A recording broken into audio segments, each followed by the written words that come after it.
Alors, mesdames et messieurs, nous sommes toujours dans le cadre de la nouvelle session du sommet du G20 qui se tient à Johannesburg, l'Afrique du Sud. Et dans ce contexte, nous avons le plaisir d'avoir en ligne Dr Emem Khalil, professeur d'économie et qui nous parle de Paris, de la France. Dr Emem Khalil, bonsoir. Bonsoir, monsieur. Alors, Dr Emem Khalil, maintenant, il y a le sommet du G20 qui se tient pour la première fois dans un pays africain, à Johannesburg, en Afrique du Sud. Alors, comment évaluez-vous la participation de l'Égypte à ce sommet et comment, et si vous pouvez nous dire aussi, comment avez-vous évalué la tenue de ce sommet pour la première fois dans un pays africain?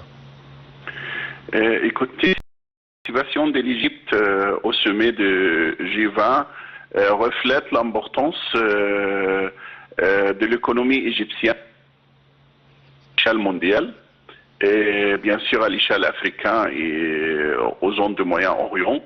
C'est la raison pour laquelle nous sommes adhérés à ce groupe-là. La participation, bien sûr, va traiter beaucoup de sujets très importants pour les pays en voie de développement. Surtout les problèmes des dettes extérieures de certains pays en voie de développement. Et je crois dans ce sommet, avec le rôle de l'Égypte, on va avoir des décisions favorables envers des pays comme l'Égypte pour trouver une moyenne beaucoup plus juste pour le remboursement des dettes extérieures et pour ici aussi de trouver des moyens de finances pour des grands projets gigantesques que l'Égypte est en train de se lancer dedans depuis certaines années. Et aussi, ils vont traiter le sujet de reprendre et développer le monde de Gaza, parce que c'est le sujet très important, bien sûr, pour...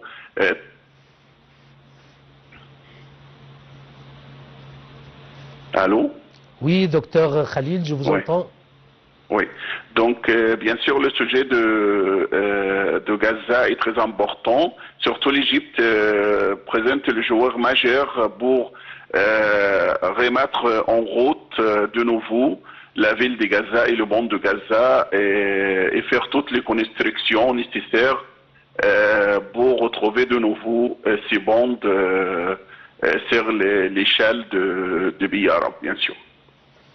Oui, alors docteur Emem Khalil, ce sommet est marqué également par des mises en garde contre le risque de paralyse du G20 face aux crises internationales. Comment voyez-vous cela?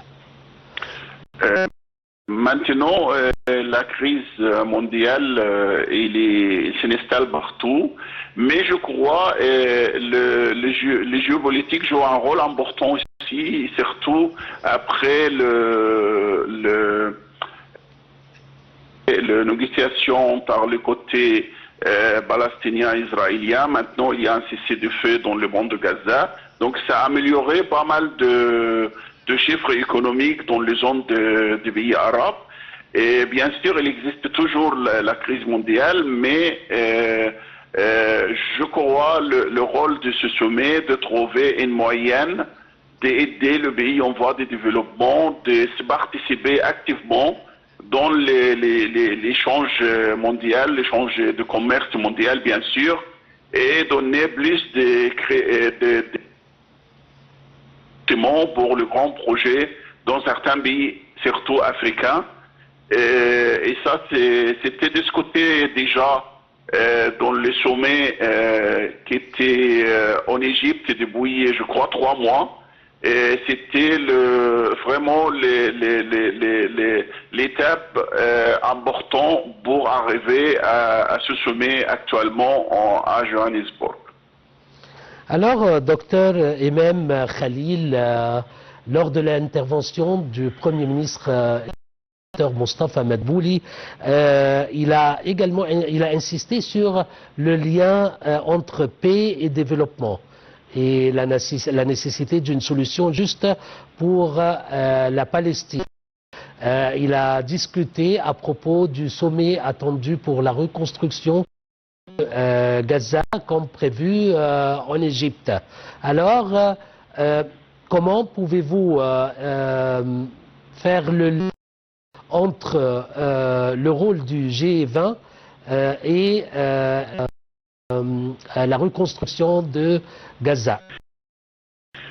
Écoutez, ce sommet, bien sûr, il y a une grande partie qui était sacrée pour trouver un moyen pour le financement de reconstruction du monde de Gaza. Tout le monde sait maintenant le rôle très important de l'Égypte pendant la négociation entre les deux côtés palestiniens et israéliens. Et maintenant, il reste que le chemin de financement, bien sûr, de ce monde a besoin beaucoup de finances de la part surtout des pays occidentaux. Et l'Égypte est en train de négocier pour, bien sûr, avoir une garantie de finances pour toutes les reconstructions du monde de Gaza. Avec la situation entre guillemets calme maintenant, avec le cessez-le-feu en Palestine, je crois, et il y a beaucoup d'indices économiques qui montrent que l'économie des zones du Moyen-Orient est en train de reprendre et en train de s'améliorer. Et bien sûr, ça c'est l'environnement nécessaire pour avancer, soit pour les reconstructions, soit pour le développement économique plus tard. Docteur Emem Khalil, une dernière question s'il vous plaît concernant le changement climatique qui est un thème discuté déjà lors des sessions, puisque ce sommet se déroule sous le thème de solidarité, égalité et durabilité et consacré à quelques défis que font face les pays en développement, et spécialement le changement climatique. Alors, que pensez-vous à propos des discussions à propos de ce thème, le changement climatique? Écoutez,